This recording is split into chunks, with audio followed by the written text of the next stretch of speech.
Did Athena already make you host? Oh, Athena, you're host. Good. So I just wanted to make sure someone pressed record. All right. Have a great Got it. meeting. Thanks, Thank Angela. you. Thank you, Angela. Thanks. Do you want to make one of us host as well? I will do that. Okay, Hey, just in Stephanie. case. Okay, I see Stephanie. We are still missing. I'm gonna text Jennifer. I can text Chris as well, Chris Brestrup. Okay.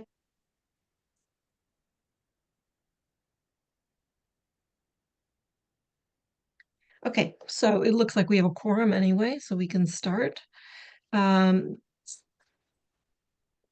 It is April 10. Are we This open to the public? I think recording was started, Okay. if I'm not mistaken. Right now, there are no attendees. Okay, thank you for checking. It is April 10. This is a regular meeting of the Community Resources Committee. And pursuant to Chapter 2 of the Acts of 2025, which extends through June 30, 2027, the ability of public bodies to meet in a remote or hybrid manner without a quorum of members in person, this meeting will be conducted via remote means. Members of the public who wish to access the meeting may do so via Zoom or by telephone. No in-person attendance of members of the public is possible, but every effort will be made to ensure that the public can adequately access the proceedings in real time via technological means. So I see a quorum, but let's go around and see if people can be heard. Pat DeAngelis. Present. Pam is present. Counselor Mandy Jo Haneke. Present. And I see Christine Brestrup. Can you hear us? Yes, I can hear you. Thank you. Great. And Stephanie Ciccarello. Can you yes, hear us? I can hear you as well. Perfect. There are no public hearings today. And how many people do we have in the audience for public comment? 0. I'm having trouble opening mine up. So if somebody could keep an eye on it, that would be great. I can keep an eye on it. Okay, thanks. Yeah, for some reason it's not opening up for me. So we have a couple, we'll start with our action items then, and solar bylaw basis of the zoning bylaw version 12 as a result of the 2025 March 27 discussion. And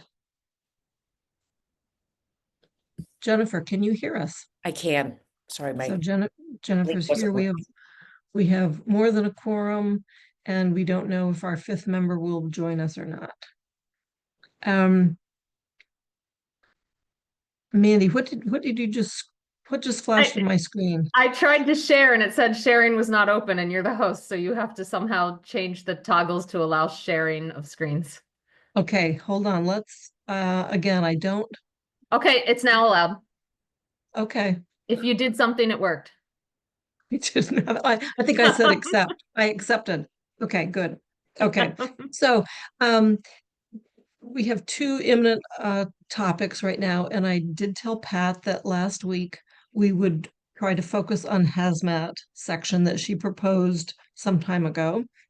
And I want to note that many of the topics that we will be discussing from water protection are also in that same category of hazmat and use of chemicals. So Pat, if you would like to talk a little bit about your section, your hazardous waste section, and if you are feeling, having seen what Chris sent us, Yeah. are you feeling like I wanted to clarify and make sure because I saw a lot of the same material in the water protection. And so I'd love to hear from Chris and Stephanie whether they think that's enough. And the section, the hazardous waste section that I originally proposed, came from the Cape Cod model bylaw. okay? So, so I'd love to get feedback from Chris and Stephanie before, we go further. Chris, I just wanted to say that the things that I worked on over the last couple of weeks focused on water supply and drinking water. Perhaps, although I haven't read it closely in the last few days, perhaps the hazardous waste section is more broad than that. And if so, then maybe we keep it as a separate item.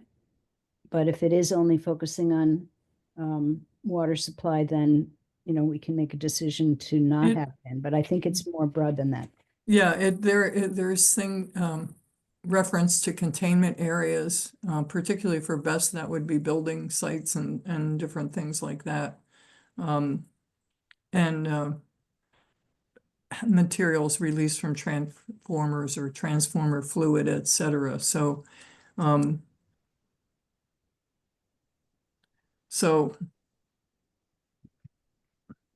I guess hearing that's helpful, Chris. I would like to keep it in then. So I just had a chance to skim it now, and it does talk about impervious containment areas, which are Mhm. important. It came up at the BESS facility on Sunderland Road, and Right. that is not covered by what I wrote.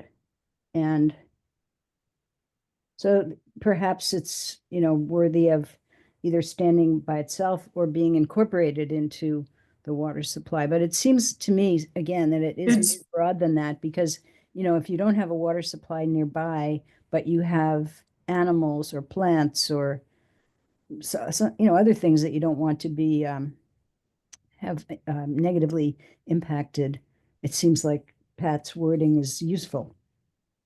Thank you. thank you. Mandy, Counselor Haneke. Yeah, I had a number of questions about the meaning of a lot of this wording. Not, and I I want to won't be able clear to that, clarify it. but and that's why I want to be clear that I understand the intention of it and I don't oppose the intention of it, but my questions come from exactly a question about what does this wording actually prohibit and what is the consequence of that. For example, one of my concerns is we don't define hazardous waste or hazardous materials. Yeah, we'd have, So should we be defining those terms? yes. They are clear, right? And then very small quantity generator of hazardous waste, as defined by that Mass DEP. I would love to know exactly what that quantity is, because what that sentence says, depending on what that quantity is, right? Hazardous materials stored, used, or generated on site shall not exceed that amount.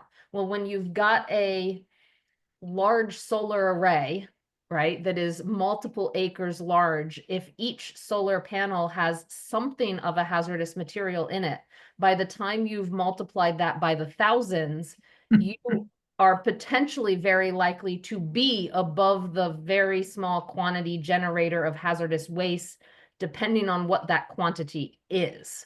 And it's not really generating hazardous waste, even if it's within the component. So I was concerned about that sentence and what it would actually mean. Would it essentially prohibit all large scale ground mount? Because where are those lines? And I'm really like, where are those lines? What does Yeah, that and I can't answer that right now, and I'll look it up while I apologize. Yeah, no, I But completely it is understand that it's not intended- answerable right now.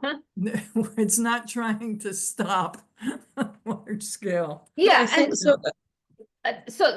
so that's one that was one where I think we have to, it might just need a rewording to and Right. just be looking at. The second one was I had one for each paragraph basically, and the second one in the second paragraph was about the impervious containment.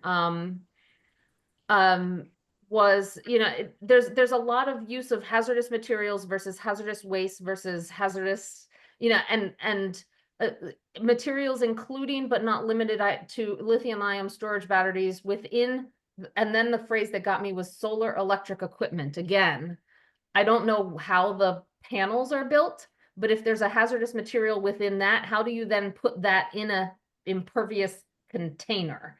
And Right. so I'm not sure that's what you were going for. I but was that's going how I for, read it. yeah, I was going much more there for the solar electric equipment in battery energy storage facilities. Yeah, so I think we And just have to be more worded better. specific. Yeah. And I thought that's what you were going for, but solar electric equipment is the panels, is right, like is everything, and how do you do that? So I think it just Right. needs a little bit of tweaking of wording there. And then the question I had about transformers was, are there regularly transformers on solar arrays, or are they on the public utility poles, number one? And Don't then my know. next question was, are there non-toxic biodegradable fluids available to actually be used? Or, you know, and Well- I just don't know the answer. Because this was taken from Cape Cod, I'm pretty sure that there are those fluids. Yeah. You know, and when we were looking at PFAS, I went and I looked up that there are actually new solar panels that don't have PFAS, and the surface material that you're using has better reflectivity and all kinds of stuff. I guess I'm looking again, maybe to Stephanie, about whether or not, well, never mind. Well, let's Let's tweak let's go and tweak the language so that you feel comfortable with it, Mandy, and I apologize for my lack of.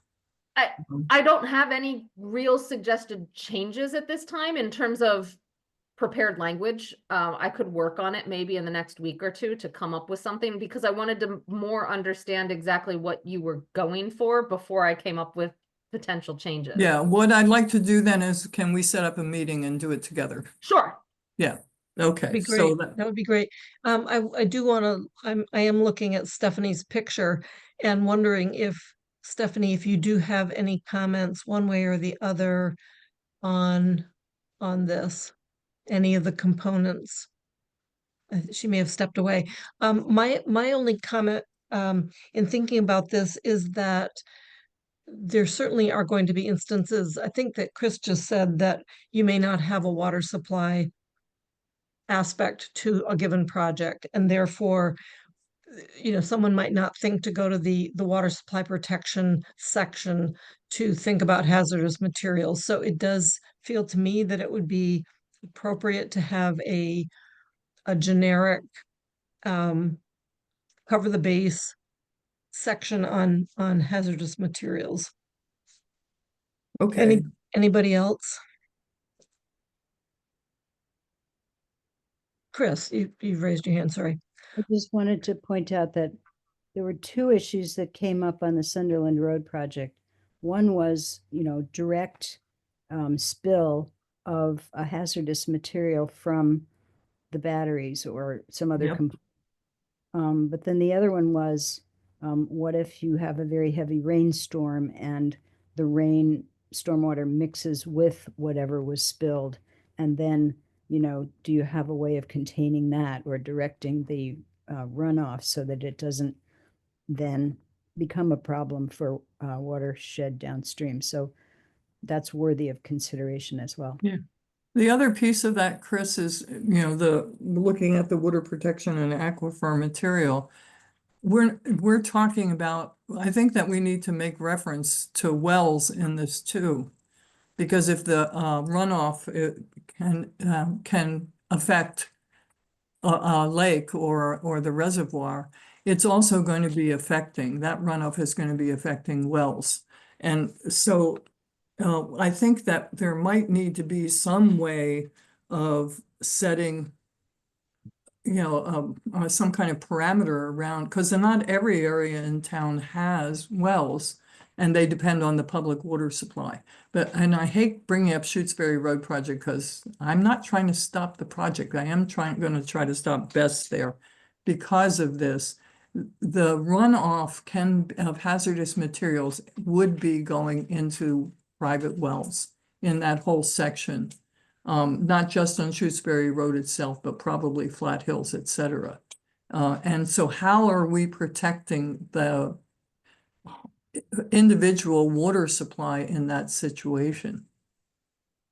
Well, And- there, Can we think about that as we look at Chris's suggestions for water protection and the ability to broaden it slightly to include private wells? Because I think you're right. There's not a lot of notice or acknowledgement Right. of private wells. Yeah. Okay, so this is Pat and Mandy, you're going to take a look at this. Yes, you're Yeah, we right. do a good job together.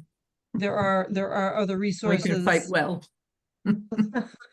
Okay, now we're going to, I'm stepping away briefly. I have to let my dog out and I'll be right Okay. back. I can Okay. listen.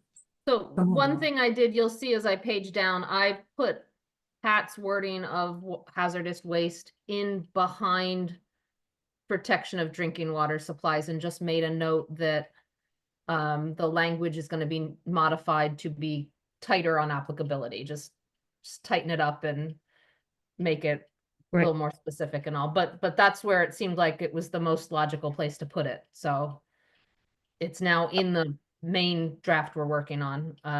right. Thank you, that's good. Chris, would you like to walk us through, you gave us a really good memo and the associated maps and the text. And I wonder if you just want to line that up for us as we start to go through your suggestions. sure. And I wonder if Stephanie can help with screen sharing if she's there, or if someone So, else could. I'm screen gonna work on putting it into the main document as you talk. So your thing's gonna start showing up soon. All right. Okay, so I think with regard to prevention of pollution of stormwater and protection of drinking water supplies, there are actually two issues that we worry about, and there may be others as well, but these are the two issues that I see. One is pollution prevention, and the other one is encouragement of recharge. So we don't want to create a situation where water isn't going directly into the ground and being absorbed, that it's running off. So those are two things to be aware of. I had offered to take the two sections of the zoning bylaw, one of which relates to Aquifer Recharge Protection District, and the other one relates to the Watershed Protection District. And I was hoping that Stephanie could show the maps, but I don't know if Stephanie's here right now. Oh, I can pull the maps up. I'm here, Chris, but yeah, Mandy, I feel like Mandy Jo's sharing, so. Okay, so if you could pull up either one of those maps or both of them. Watershed Protection and ARP, Aquifer Recharge Protection. These guys. Those Yep. though, yeah, that's right.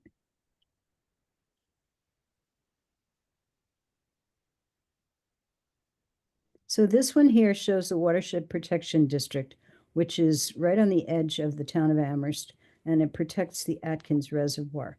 And Atkins Reservoir, as we know, is a surface water supply. And so this Aquifer Recharge Protection, Watershed Protection District is concerned about runoff from that little area that is just to the west of the Atkins Reservoir, and concerned that both it doesn't make so much impervious area in that spot so that you don't have sufficient recharge of the water, and also that you don't get pollution of Atkins Reservoir as a result of runoff. So again, it's protecting the surface water. So then if you switch to the other map, which is Aquifer Recharge Protection, ARP District. Yeah, and Chris, you can see on the the map, how close the people in that area have wells. So, Yeah, do have wells, yeah, but that not- that particular district is not talking about wells, it's talking I about know, I know. surface water supply. So here, this is in southeast Amherst, and this is the ARP, or Aquifer Recharge Protection District. And it is an area that protects the Lawrence Swamp. And the Lawrence Swamp is an area that has wells in it from which the town of Amherst draws groundwater.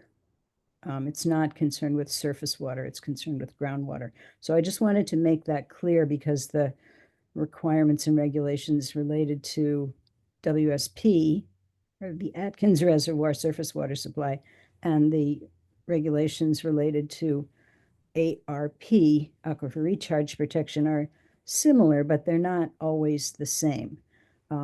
So that's point number one. And it looks like Councillor Taub has her hand up. Yes, I just saw that. Yeah, and no, I she's just have it. labeled- It's almost more from my own just interest. Is there only one ARP in Amherst? Yes, Okay, there is APR, which, right. you know, gets confused with ARP, but that Right. has to do with agriculture, so. Yep. Yep. So that's good. So let's now look at the text of the Watershed Protection District, if we could do that. And I had looked through the text to see what portions of it might be relevant to what we're doing. So let's see. This would be your appendix A. Right? Appendix A. It's not labeled as Appendix A, but it's labeled as Section 3.24 Watershed. Oh, sorry. District, You Water wanted that one. and it has some things. Let me highlighted. open that one. You're going to be accessing all the documents in this folder today. Yeah. Well, I just thought it would be helpful to look at this from the Yep. ground up, so to speak, so you'd know where Mhm. these regulations are coming from. So yeah, there we go. The Water Supply Protection District. I made a note here that there are some references to Lawrence Swamp in this section of the zoning bylaw, and those shouldn't be there. That was a Mhm. mistake when this was written. So this is really specific to the Watershed Protection District. So you found something that you need to go back and correct anyway. Yes, the zone, Okay. the planning department will take care of that, but you don't have to worry about that right now. Anyway, if we scroll down, I don't know if you have had a chance to read this and have picked up things that you think are very important, but the things that I thought related to what we're doing were this 3.230, release upon or within any land or water in the, and then I called it, what did I call it? Something like drinking water supply district of any hazardous material is prohibited. So I took that sentence and modified it and suggested that we add that to the text of our solar bylaw. I think that may be the only one from this. Oh no, it isn't the only one. I'm sorry. So No, keep there's going. another section. Page 2 of this. 3.2436, yeah. Yeah, so the first one, 3.2436, that says industrial or commercial uses, which some people consider solar arrays to be an industrial commercial use, which involve the storage, use, or presence of any petrochemical, oil, pesticide, herbicide, fertilizer, or other hazardous leachable materials on any site within, and then I said, you know, water supply protection area shall require a special permit from the Zoning Board of Appeals. In other words, if you want to apply this to the solar bylaw or a solar array, then you would require a permit from the Zoning Board of Appeals to allow the presence of these materials within the area of the solar array. And the zoning board would have to make a finding that the hazardous material will be transported, stored, used, and disposed of in a manner that will not constitute a threat to, in this case, it would be the water supply protection area. Chris, a quick question. So you're saying that in this case that the use and presence requires a special permit. It doesn't say the use or presence is prohibited. So it acknowledges that there are fuels, there are materials, et cetera. And in the case that there are materials, then it's automatically a special permit. I mean, this would seem to apply to every single project.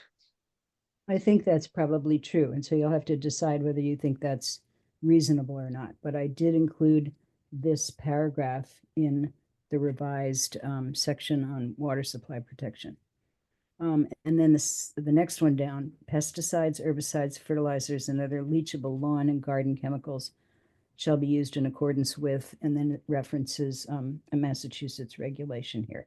So I included that one as well.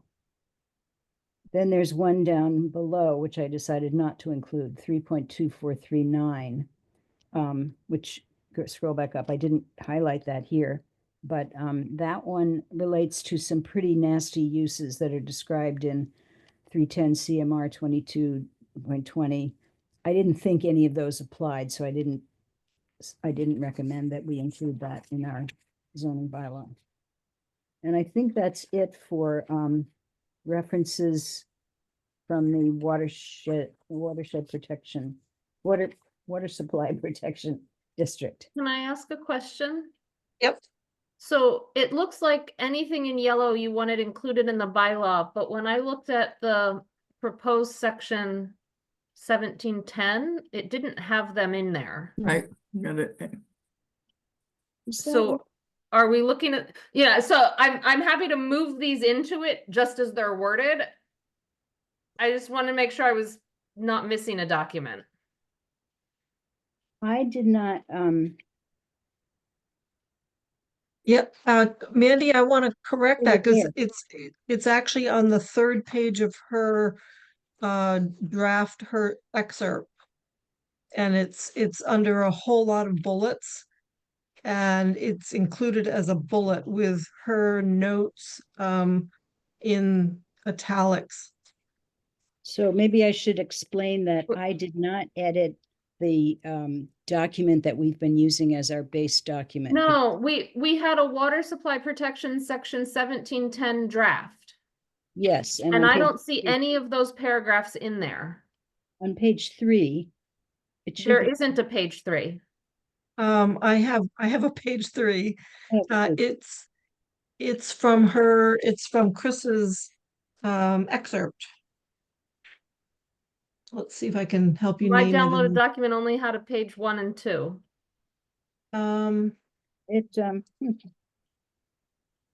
Interesting. It's the water supply protection section 1710 draft.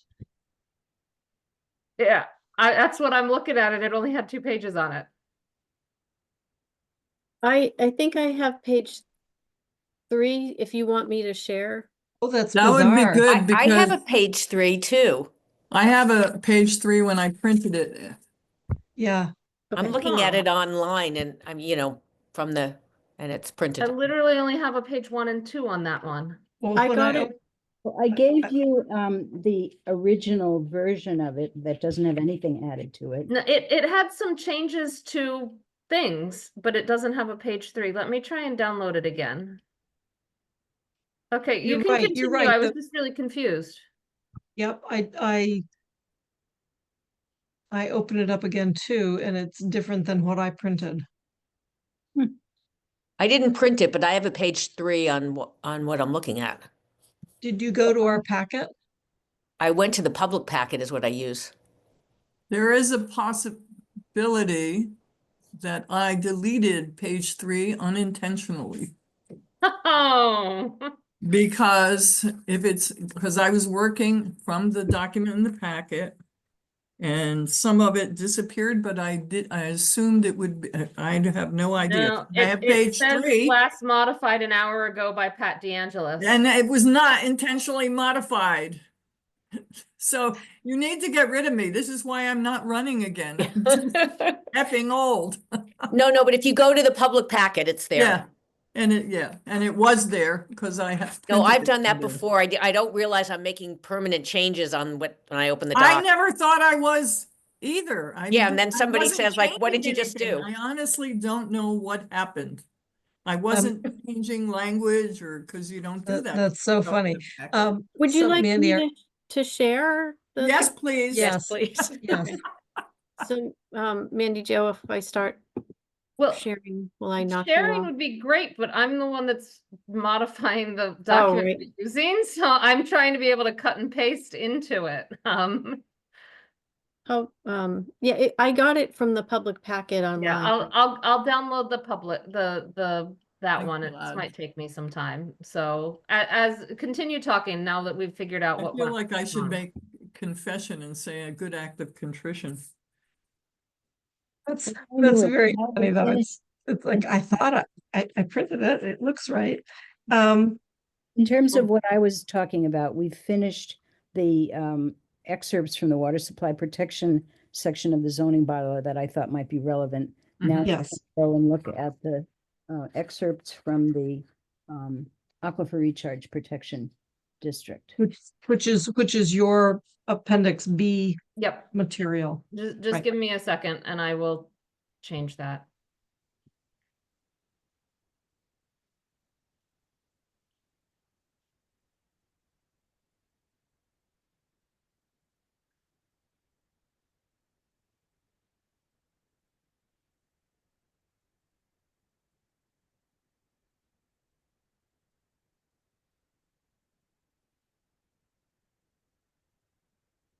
You guys are gonna want this. There, yeah. Okay. So from the aquifer recharge protection district bylaw, I thought there was really only one thing that was, relevant and that we might consider including, and that is paragraph 3.2534. It's on page 2. Yeah, there it is. The outdoor storage of salt, de-icing materials, pesticides, herbicides, fertilizers, and other hazardous lawn and garden chemicals for home use is also prohibited. Obviously, we wouldn't have for home use in there, but that was Yeah. thing that I thought might be useful in the water supply protection, in the water supply protection section of the bylaw. Yeah. Thank you. So and what I'm seeing actually between exactly those paragraphs about pesticides and herbicides is that in the water supply protection, 3.2437, it says pesticides, herbicides, fertilizers, other leachable lawn and garden chemicals shall be used in accordance with lawn care regulations. And so that's an allowance that is different than outdoor storage. Oh, this is outdoor storage. Okay, so that's the actual storage, not the utilization of. Okay, got it. Two different aspects. I hope that makes sense now. Yep. Yep. Anyway, so those things in yellow were the things that I thought were potentially useful to our solar bylaw. And so if we can go to the text of the solar bylaw, Yeah. which it's got a little note at the top. It's an excerpt. And it says CMB April 4th, 2025. And I apologize for not having, taken the risk to edit the original, but I just thought I'd get it completely screwed up if I tried to do that. So, No, that's fine. That's Here's fine. the original edited. so Mandy, do you want to go back to section 17.05? And there it is. Okay. So the recommendation was to take out everything in 17.05. And it looks like that has been done. It's been, Yeah, I did it today. okay. And then now we'll go to 1710. And I'm so gonna- let's, Give me a second to page up and insert the definition you wanted us to insert.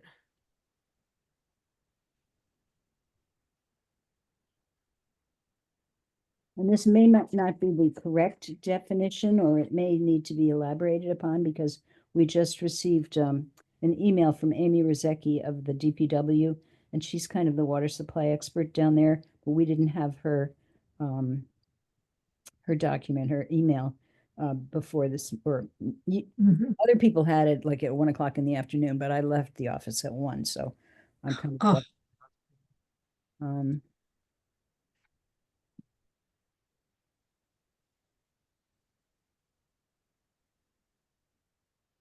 Okay, so we're looking at protection of drinking water supplies with the thought in the back of our mind that we want to make sure that it does apply to private wells as well. Yep. So in the first introductory paragraph, I think we decided that we were going to leave out reference to the Water Supply Protection Committee, because that's not a normal thing to put in a zoning bylaw. I added the word operations. It says, with regard to protection of drinking water resources, the following construction, operations, and post-construction stormwater management requirements shall be met. And the reason I put in operations is because, you know, during the operating of this thing, we want to make sure that they comply with these regulations. Now, you may argue, and I could argue that in my head, that operations and post-construction is the same. So maybe we don't need that word. Maybe we could just delete operations, which I had put in. So just take it out. It looks No, like I think it should be there. Councillor Haneke has her hand up. Yeah, I don't necessarily have a problem with that. I'm wondering why it's stormwater management requirements. Because that was what was in the original document. So you're asking, why is it only stormwater management? Well, Yeah. most of these are not stormwater management Yep. requirements. Mhm. If you think about what stormwater management in, most of this has nothing to do with, much of this has nothing to do with managing stormwater. Building from surface water supplies or private wells has nothing to do with stormwater management. So I think taking out the words stormwater management would be reasonable. I don't remember why we put that in there. Yeah, Well, that struck me as strange. I'm gonna interject here. Everything that happens on the site, the way the site is constructed, the way they create retention basins, all of that is essentially stormwater management. Right. It's how they manage runoff or recharge. So what occurs to me is that if there are, I mean, it's so interrelated with protection of drinking water. Maybe there are some of these bullets that belong in section 1709, which was stormwater management, erosion and sedimentation control, which is now simply a statement rather than anything of substance. Maybe we should look at these two sections to see if there are some that are highly particular to 1709 instead of generally protection of drinking water supplies. Does that make sense?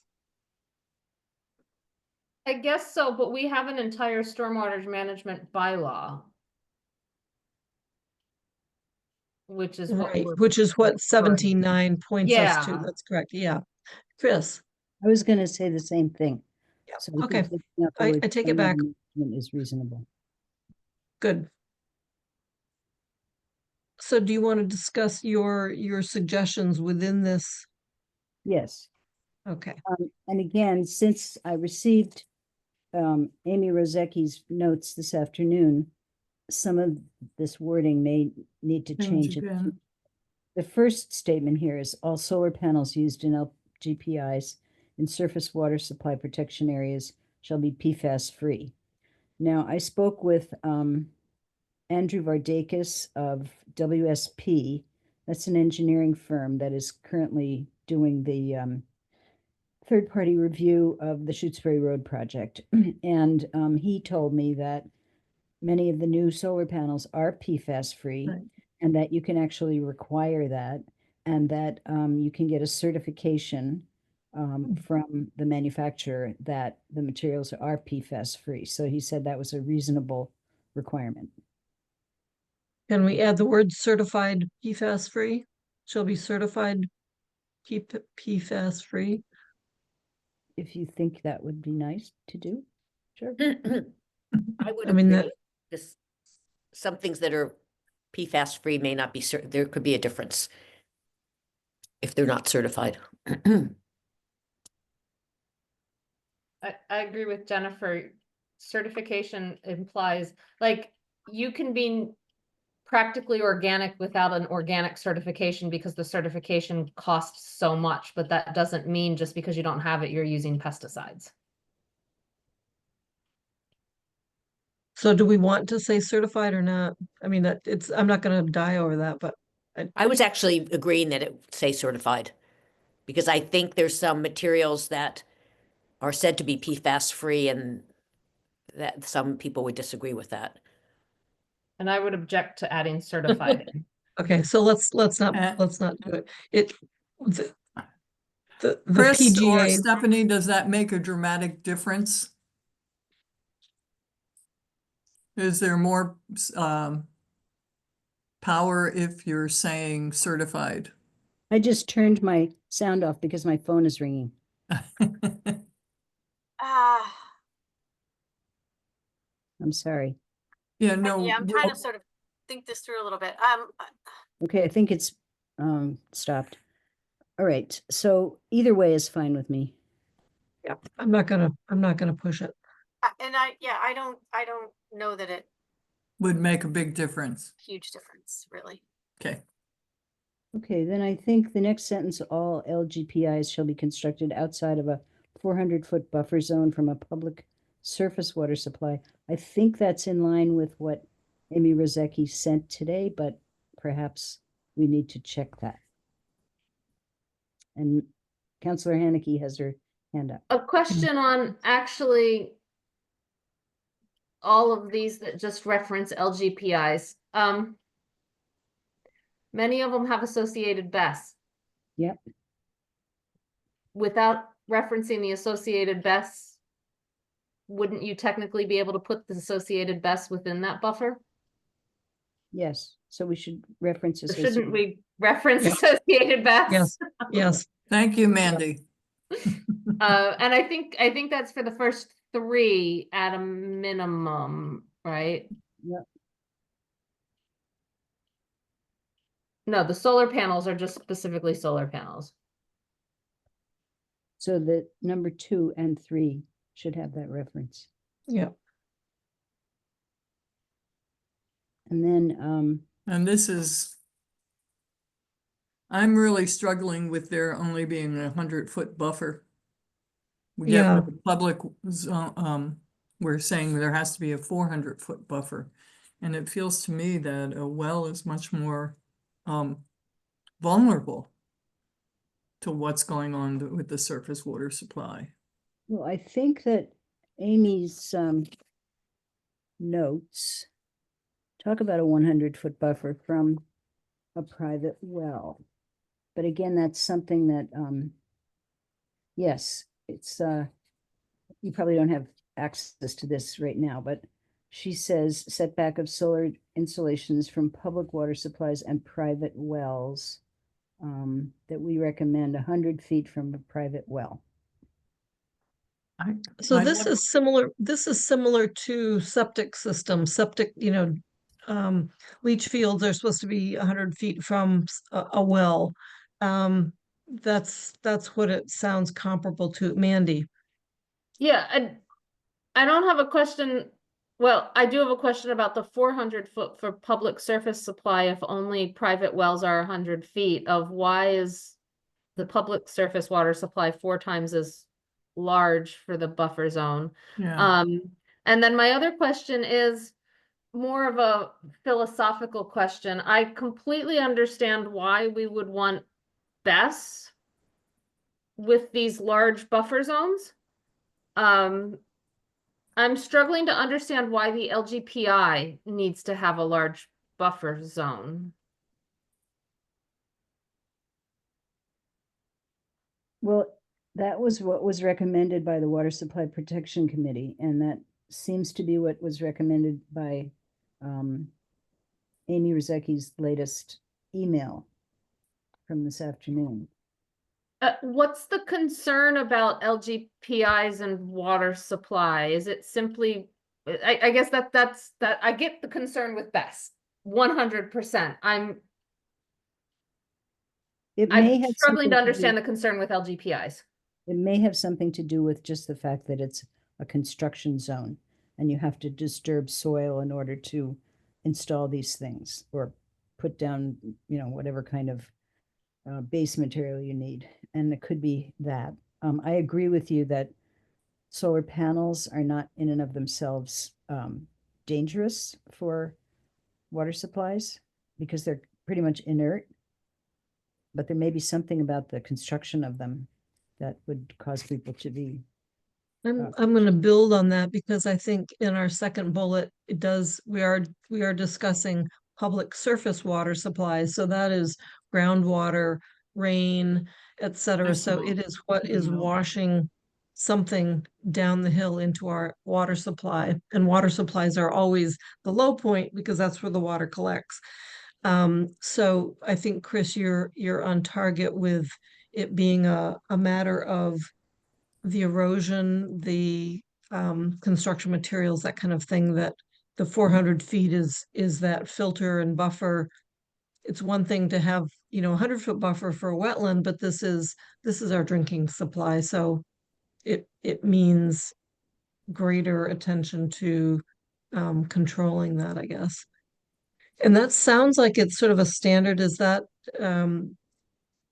presumably also something that comes from the sort of the generic bylaw that we've seen? Is that correct? Our generic bylaw doesn't talk about drinking water supply to my Oh, okay. knowledge, but I went back and looked at some state regulations that have to do with water supply, both surface and groundwater, and they do also reference these numbers. Okay. So Thank I you have for those actually, I have a, explanations and reasonings. Counselor Manny, go ahead. I just Say it want to say again. thank you for the explanation and reasoning behind it. I get it a little better now. I actually had a question. So when we talk about LGPIs and BESS, are we talking about the physical stanchions, the posts and the panels and the transformer or the battery? Or are we talking about the edge of clearing? Are we talking about the outside edge of the 30-foot buffer that was being proposed? Or are we literally talking about the edge of the structures? So if I think of a ZBA sitting there going, well, anyway, Chris, you have your hand up. yeah, I think we're literally talking about the edge of the structures, not the buffer zone or the setback or anything like that. Okay. I had a little, yes, thank you. I had a little diagram that I drew with a question mark. Anybody want to see my diagram? Do you want to show your diagram? No, I don't. The next one is a SWIP, or a stormwater pollution prevention plan, including a stormwater management plan that meets the Massachusetts stormwater management standards, shall be required for all solar projects exceeding 1 acre in size. I think that's actually required by our new stormwater management bylaw. That's part of the general bylaw, but we might as well put it in here too. I think it's worthy of being repetitive. So I actually wanted to change in language for this one. It's Okay. minor. This bylaw, the portion of the bylaw we're working on only applies to LGPIs. And we're basically defined LGPIs as exceeding 1 acre in size. So could we just say shall be required for all LGPIs? Yes. And BESS, right?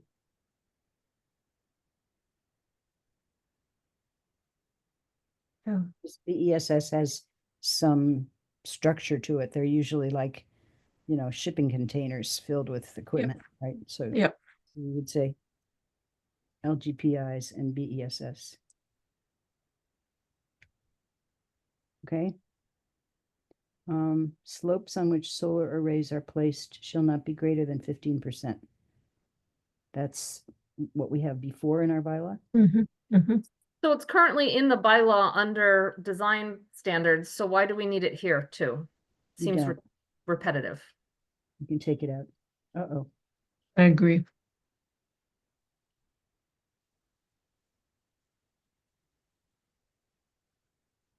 Okay, the project shall be phased to limit land disturbance to an area of less than or equal to 10 acres of disturbance at any given time.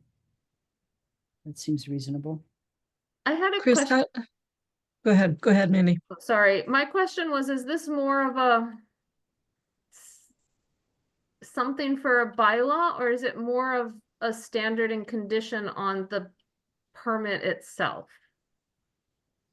I think it's reasonable to have it in the bylaw. And in fact, when we had a recent project reviewed by a third-party reviewer, they agreed that 10 acres of disturbance was reasonable. And I think, Stephanie and I must confess, I shouldn't bring Stephanie into my sins, but I have not been keeping very close track of what things are we taking out of this bylaw that we should then add to a list of proposed conditions. Mhm. I think. Yeah, yeah. in the Maybe bylaw- that would be a good task, sort of in general. That's good. Thank you for bringing that up. I have a minor question, and maybe I'm wasting people's time. I don't have a problem with this, but I remember with the 132 Northampton Road project, there was it wasn't phased in this way, but they talked about limiting hours of construction and stuff like that in the ZB, so that it wouldn't irritate abutters. And is that, I have no idea whether, I don't think that's a good thing because it causes more expense, et cetera, if you have limited hours. But I'm just That sort is of, the standard condition for both the ZBA and the planning board. okay, so that they can do it if they want. Yes, and they usually do, almost always for larger projects. Yeah. Okay. Thanks. Exposed soils and slopes shall be stabilized with erosion controls during and after construction until vegetation is established. Is that reasonable? It sounds reasonable, Mike. I don't want to scroll since you guys are all seeing my scrolling. I'd be scrolling up to our erosion section earlier and soils and all earlier. Did we cover this earlier? I don't remember that it was I don't think so, but that's a good point. I will be happy to go through these and double check once we're all through it, but double check to see if we have covered it already in another section. Stephanie. Yes, this is one of those cases where I wonder if this is going before the Conservation Commission, they are going to require erosion control. That's one of the primary things that they look for. So I just always wonder, like, do we need to have it here too if they're doing review and it's something that they would specifically be requesting? I'm Chris, thinking out Chris, loud. a good question. Things Chris. are not always built near a wetland, so if there's no wetland nearby, wetland resources, that probably is very unlikely. I think Stephanie's right. If it did go to the Concom, they would require this, but maybe it doesn't go to the Concom, so maybe it's a good idea to keep it in here. Okay, but I will take the time to go double check these bullets. Okay, the next one I think might be able to be put next to item number 3 in our list, which refers to a 100-foot buffer zone from a private well. This says a minimum no disturbance area of 100 feet from a private well shall be maintained for the installation of or land clearing related to LGPIs. Maybe it's duplicative. Maybe we should eliminate the first one where we say all LGPIs shall be constructed outside of a 100-foot buffer zone. This one may be, may take that into consideration. They feel a little different to me. They're different, but if you can't disturb an area of 100-foot, if there's a 100-foot buffer of disturbance, meaning within that 100-foot you cannot disturb anything, then by default you can't put something there. Right. Right. You know, Okay, so well then- almost that third bullet point is automatically included in the first one. I think they could be combined. Mhm. I'm So- gonna suggest that this lower bullet is actually more appropriate, because that goes to my question of, are we measuring to the beginning of a structure, or are we measuring to the edge of the disturbance? And I like the larger disturbances. This says there's no disturbance between from 100 feet from a private well, and to me that's very different than 100 feet to the first structure. I like this higher hurdle. And the first one would then fall away because it's redundant. Seems fine to me, the way you're saying, yeah. Me too. We would delete this, the third bullet, and keep this one that we're talking about now. Is that correct? Right. Yes. All right. Then here, this is interesting because it relates to a public water supply well. A minimum no Mhm. disturbance area of 400 feet shall be maintained from a public water supply well. Which is And maybe different than that the should be- surface water, which is just a buffer zone of 400 feet, not a no disturbance zone. Yeah. Oh, Should those two things be put together? The, aren't we then, wait a second, aren't we then in 3 that we just took out, talking still about surface water affecting a well? No, wells are typically groundwater, they're not Yeah. surface. Okay.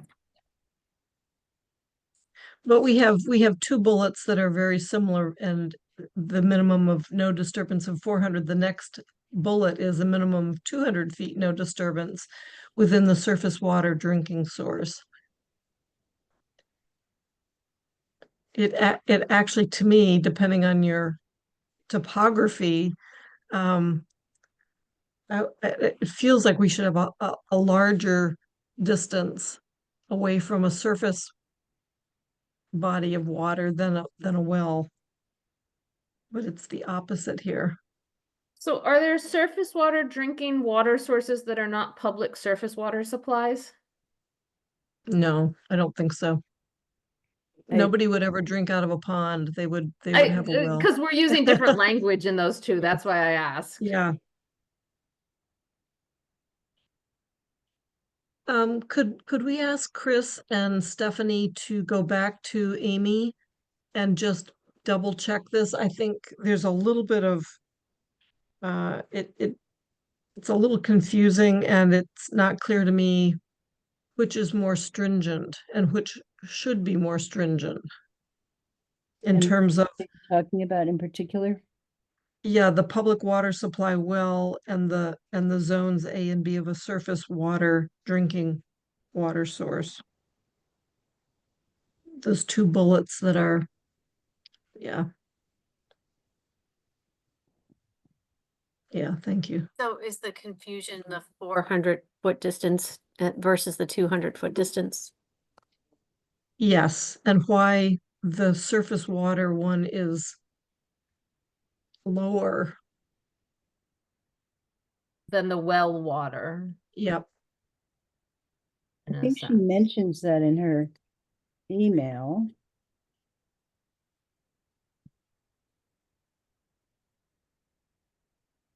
Was this general feedback solicited for specifically for solar? Yes, this was the comments that you had asked us to get from her. Ah. And Pam, I did send it to you. You should have, Oh, you did? Okay, I'm I very sent it to sorry. you. I don't It- remember seeing it. Yeah, it only Just came send to it me back to me. today, so that's why I just sent it. yeah, okay, I've not seen it yet. But we should get clarity from Amy. Yeah. on- Yeah. Yeah, I'll ask her. Okay. Mandy, you had those highlighted for a second. Can we just highlight them in yellow or something so we can come back to them? That's these. Yeah. That's what the comment is. Yeah. It's just a comment on top of a comment. It'll look more highlighted when I clean the document up. Oh, okay, all right. And then a minimum of 200 feet no disturbance area shall be required within zones A and B of a surface water, drinking water source. Which I just changed to public surface water supply, because that's the language we used above. Mhm. Yeah, that makes They're sense. not different, are they? I don't think No. so. Nope. Okay. And then next one is there shall be no oil, hazardous materials, cleansers, or other potential contaminants stored in no disturbance areas, nor within wetlands or other sensitive natural communities, nor within 150 feet of wetlands or other sensitive natural communities. Nor shall there be any refueling or equipment maintenance activities in these areas. If these materials are stored elsewhere on site, they shall be properly labeled, covered, and contained in watertight containers, with secondary containment.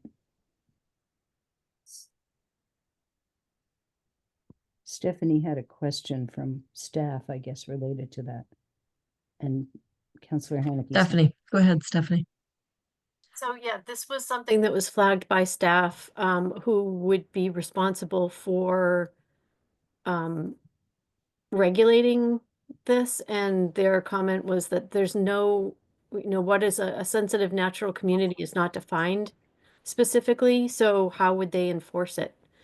How would they identify it? How would they enforce it? So I just wanted to make that noted. Do you have an alternative suggestion for that? Well, I don't, again, I don't know what the language is referring to sensitive natural communities. I mean, that could be a myriad of things. So I'm not, I would just say that the sensitive areas that should be regulated are regulated.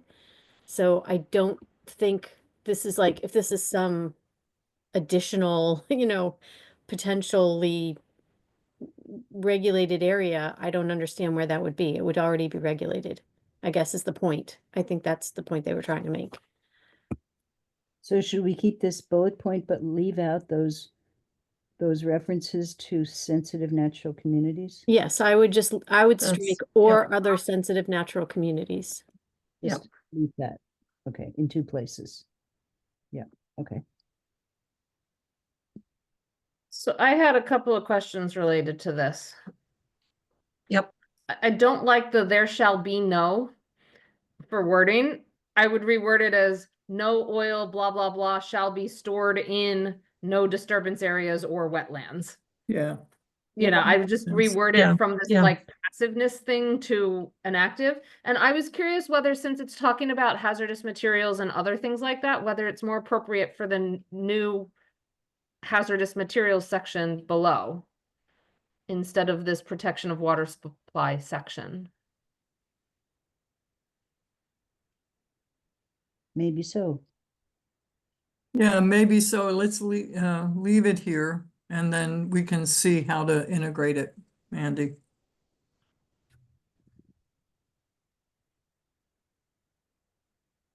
Okay.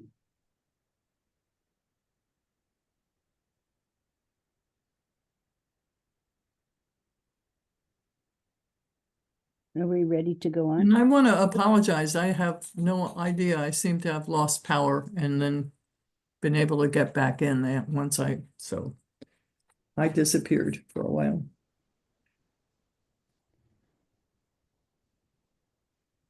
The next one has to do with Just saying, Emergency, Mandy's almost finished editing Yes. here. Yeah, I'm wondering if we can put the refueling up above oil, hazardous materials, cleanings.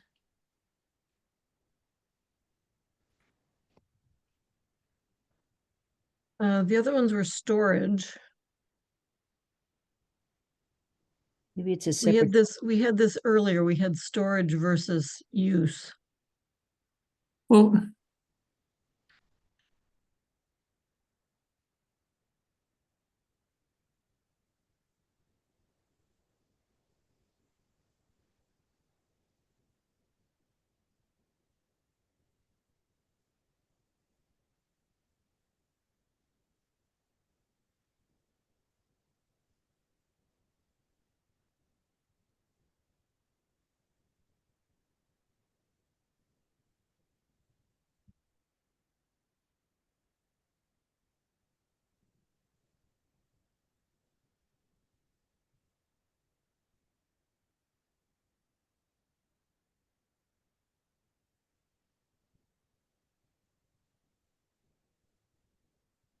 Where did our sentence go? It's right here.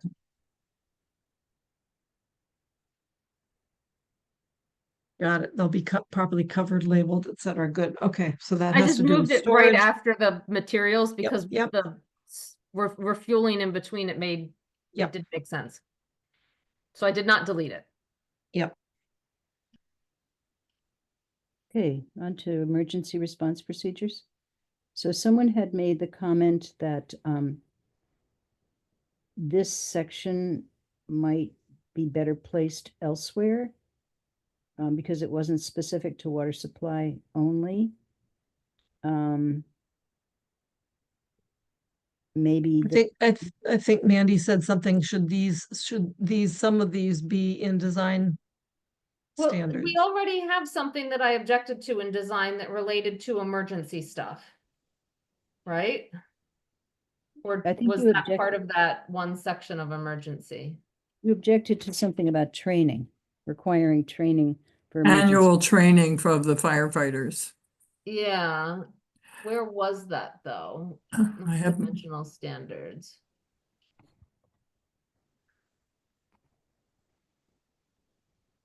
I think you thought it was an extra expense for the, Oh, no, it was part of a submittal requirement and I didn't like it, but I think it was within a submittal requirement.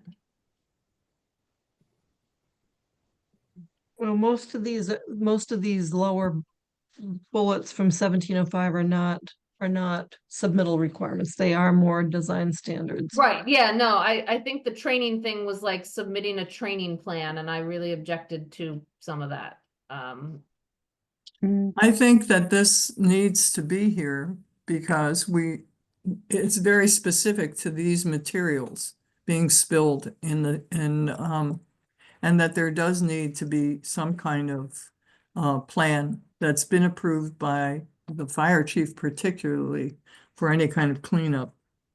so I So- put in the red lettering here. In other words, this bullet used to read, emergency response procedures shall be developed by the project owner, blah, blah, blah. And then someone said, well, shouldn't this be in an emergency response section? And I thought, well, here, if you have any of these materials, these hazardous things, oil hazardous materials, cleansers, or other things, you know, in an area where there's a drinking water supply, then you need to have an emergency response procedure. So it seemed like it fit well here if you then go and reference a spill, an actual problem that occurs, and then you have the emergency response already worked out and you just go do it. And I think that's a really good idea. It seems like though, taking apart whether I object to, frankly, the owner and contractor developing it, shouldn't it be in the hazardous materials section? Because shouldn't it apply to all, like as Stephanie said, all LGBTI, not just those in certain areas? That sounds like a good idea. So Yeah, that actually- does sound like a yeah. good idea, but Mandy, a project owner, Well, they're gonna have an understanding of this kind In of conjunction situation. with So it becomes, contractors, operators, and or lessees, and you're doing this before you have the permit, so you might not even know who your operator or lessee is. That's right. So it's. Number one, and why do we want the owner developing the emergency response procedure? no, Just no. approving by the fire chief instead of working with our, I Shall don't know, be but I have developed a in real problem with the in collaboration? conjunction with. How about shall be developed in collaboration with the project owner, building inspector, and fire chief? That would, I think would be better.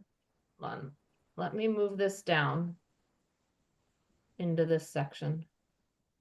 I did have a comment in my notes that could this just be for all projects? It is very much I mean, it's super important for water supply section, but it's also applies to.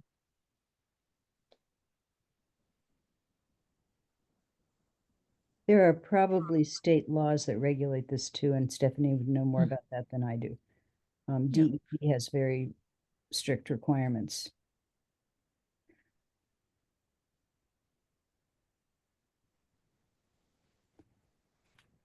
Is that what you said, Pat? Yeah. Okay.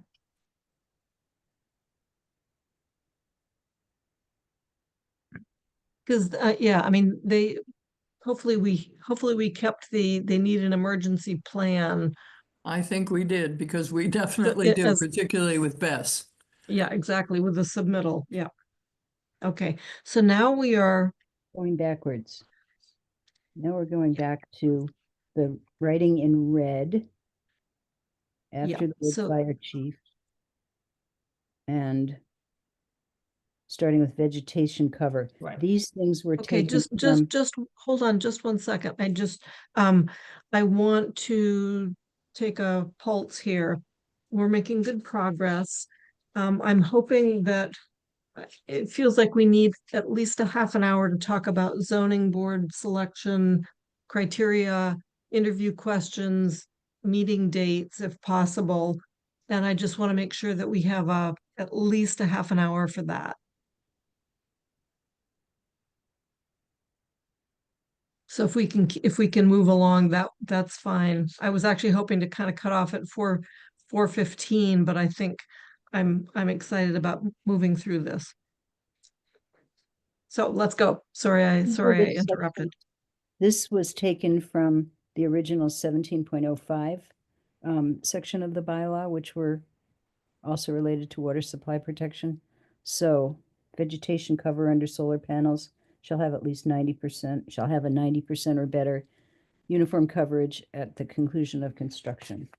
That seems reasonable to me. Chris, I have a question on this. To me, that seems it's important again for water protection, but it seems like a very standard design standard So that should be in that section. Design standard section? Yeah, seems like it. I mean, we want coverage, as soon as practicable, and that it's not necessarily specific to water supply areas. Okay. Is that, And I had a different question, go for it. which was 90% seems a lot when you might have to grow stuff, number one. And number two, in some of these areas, it's going to be agri-solar, which you don't want, at least I'm not sure uniform is what you would have for agrivoltaics. And you wouldn't necessarily have 90% if you're trying to grow crops at the end of construction. I think we need to recognize that the agrivoltaic section is very, very different, but this is like a standard erosion control condition. Do we say that this is for non-agrivoltaic developments? If you think that's necessary, sure. And then, yeah, I agree with Pam on the moving it out of water supply protection. It seems much more of a standard thing. Mm-hmm. But it isn't. I guess one of my questions is this water supply protection section really only applicable to what we've defined as the water supply protection area or whatever that was, surface water supply protection area, or is the water supply protection area applicable to all developments? It's probably applicable to all development. Except for some things that only reference the protection area? Are you specifically talking about this vegetation cover? I'm talking about this entire section 1710 because we have this surface water protection, supply protection area definition where those have to be PFAS free. And there's some other things that there might be mention of that area somewhere else in some of these things. But we don't tend to reference that area. And so are these conditions for just this protection area, or are these conditions for all areas, all LGPIs, no matter where they're located in town, but they relate to water supply protection instead of other issues that we might put them into a traditional design standard? I'm not sure I understand that question. It sounds like it might be a good question, but I So I guess part one, does section 1710 apply to LGPI anywhere in town or just in the surface water supply protection area? It seems to me that it's only in the water supply. Because if you're building something out in a flat field, it's not going to be farmed, it's whatever, then you're not having to worry so much about the angle of water runoff and things like that, I think. So it seems to me that Yes, this you is, would. You would. pardon me? No matter where you build, you need to worry about the slope. But Yeah, so then I'm wrong about that, and that's fine. Well, could we make a note to say that we'll come back to that at a future date, to that question of whether these things should be more generally applicable? yes,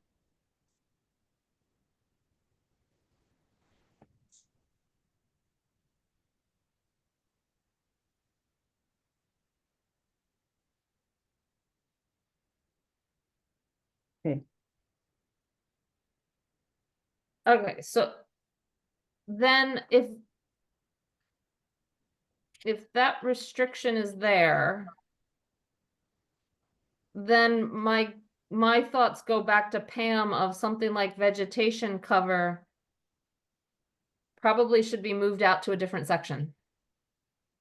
And you had mentioned design standards, which is Yeah. reasonable. Yeah, so let's go through these because I think there may be actually more than just one. right. I'll that- highlight them in yellow for now. Right. That we think should be moved. The Right. next one is probably one of those. Yeah. And I'm also wondering whether the meadow condition one is something that is not necessary, and it could be seen as an aesthetic choice more than, because a meadow or grass is going to be doing this similar kind of work, isn't it? Well, there's a definition of meadow here. A meadow is an open field vegetated by grasses, herbs, and other non-woody plants. So the idea is that you keep trees and shrubs out of there and you just have something that is easily mown. Should, Right, which means it really seems like it should be grass, because if you have herbs and, I don't know, it just seems, I don't care. This should was, the definition of meadow be in the definitions section? could be. Stephanie, sorry, I didn't see you. I just wonder if if restricting it to meadow conditions impacts the potential for agrivoltaics. Mhm. It does, because that's where you want to be growing vegetables or grazing sheep on grass or. So I just So- Growing so- hay? Okay, so let's be clear here, though, that it says a meadow condition is preferable for slopes between 5 and 10%. So we're really talking, how do you vegetate and maintain erosion control on slopes? So I think I'm not guessing that we would have agrivoltaics on slopes of 5 and 10%. I'm just guessing. I just think though I mean, but there are folks that do creative things, and I feel like why restrict them? Yeah. You know, Right. that just seems unnecessary. I agree. So I should it agree. be deleted? Take out this meadow condition section?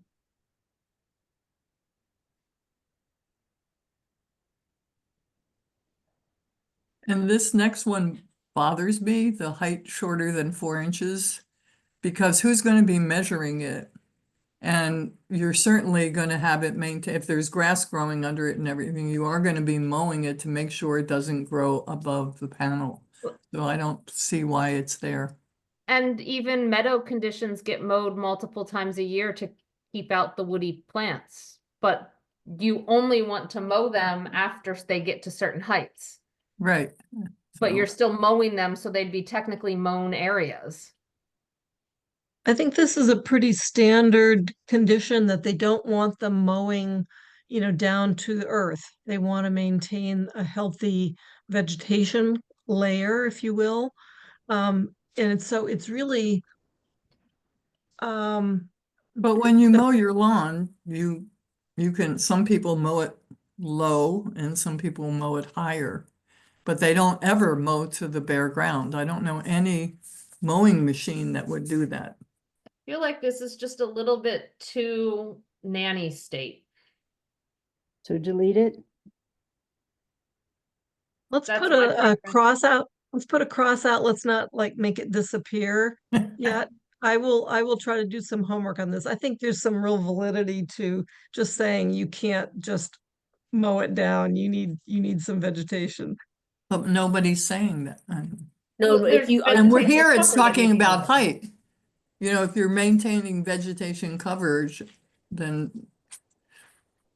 I mean, your vegetation could be a creeping thyme or a moss that is always less than 4 inches. naturally, yeah. Yeah. so then do you want to say what we No. need? No, that you want to have some vegetation. There may be a reason to have that.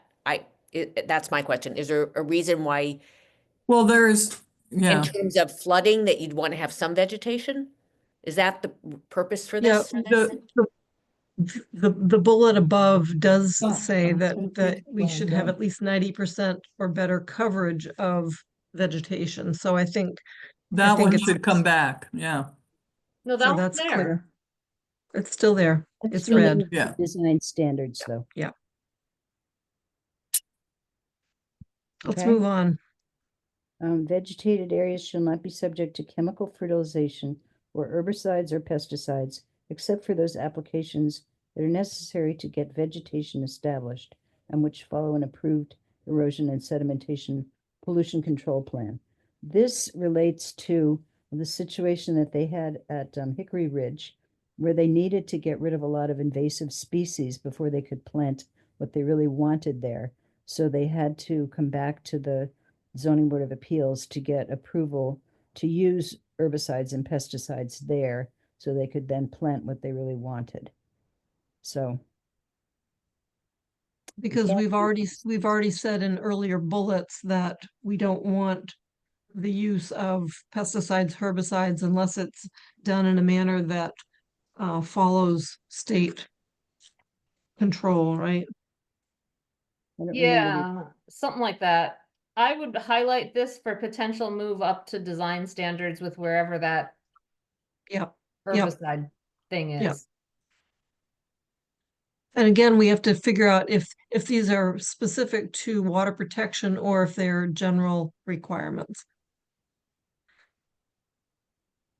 Okay. Individual photovoltaic panels within an array shall be arranged in a fashion that allows the passage of runoff between each module, thereby minimizing the creation of concentrated runoff and allowing the growth of vegetation beneath and between the arrays. I think this means you don't want them smack up against each other. You want to have some space between them, so the water that runs off one panel doesn't go onto the next panel, but goes onto the ground Right. and there and has an ability to infiltrate. Again, this seems like one that should be up in a different section than this water supply Yep, section. that's potentially design. Yep, yellow. Standards. The next one, the same thing. Okay.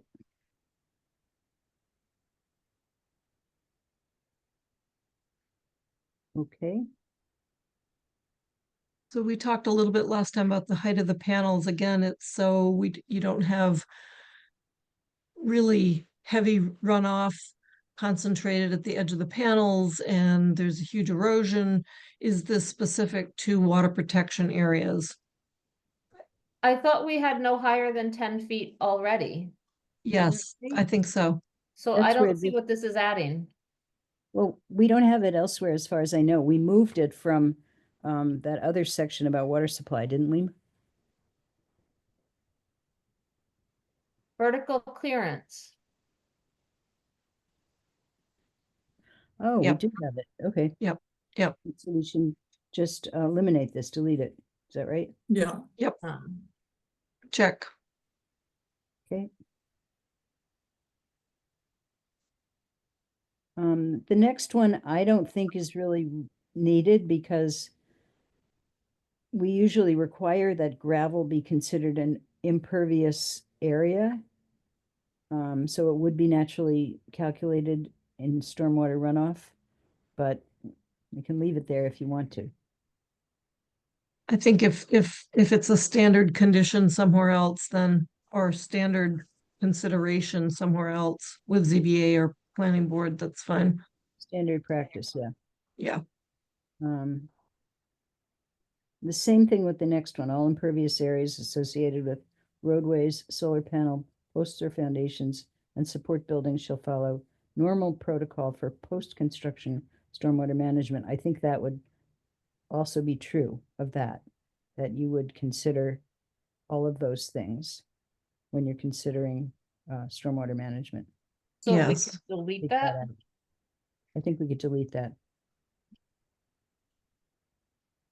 The next one is avoid the use of chemical soil stabilizers such as salt, asphalt emulsion, synthetic polymers, and lignin products.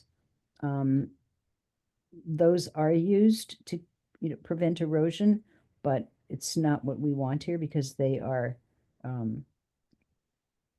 I wouldn't say they're hazardous, but they're just But- not things that we want in a kind of a meadow situation. Or, yeah, in drinking water, So so. we should So keep it that shows in. up 3 times in this bylaw. Chemical soil stabilizers? Yeah, so we deleted it there. It's in additional requirements for prime farmland. Okay, all right. Well, it's But I think about So farmland. the But it- following shall not apply to installed on prime farmland and soils and farmlands of state right importance. And we reworded it this way. I think that's important for farmland, but it may be Yep. important in other places as well. Can I It might ask be why we important. took out avoid the use of? No, we It was said, better. so it says requirement shall apply chemical. So what, did we miss something on what it should be? We should have, maybe we forgot to say shall not be allowed. The following requirement shall apply to all installed was actively farmed. Oh, we forgot the shall not be permitted. Or shall be something. avoided, shall not Shall be used or avoided, shall- yeah. We just forgot to redo it. Yeah.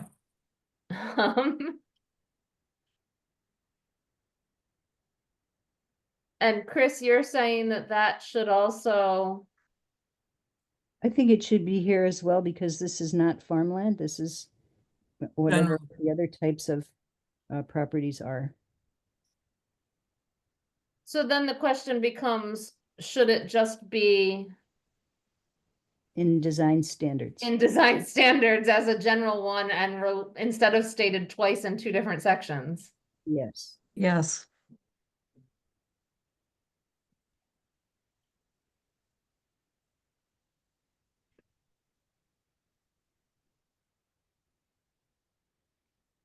Okay. And so we have another one that's also, again, the storage of presence of petrochemical products, et cetera. So we have another several pesticide bullets Yeah, we're coming up. thinking about integrating them under the hazardous waste.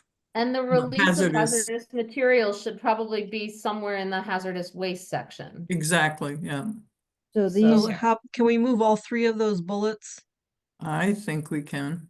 Or, yeah, Yeah, they should go in this section and they could, yeah. They should go into the hazardous waste section, yeah, and then we can And play. then, yeah, when we're talking, we'll Yeah, yeah. figure out something. You got one more, I think, coming up. Yeah, the Outdoor salt use one, of, well, that's also into hazardous waste, isn't it? Or, oh, I know, I thought that was up above. I'm sorry. was up- Yeah, yeah. it was up above. Wasn't there a salt thing somewhere up here?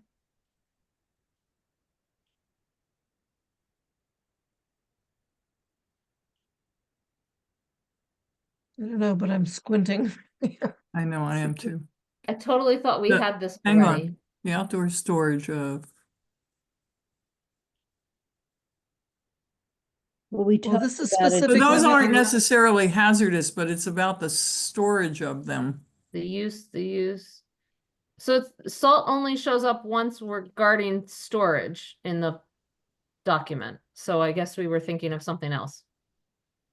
This came from either the WSP or the A. Oh, that might be, we just talked about it earlier. Right. Yeah, yeah.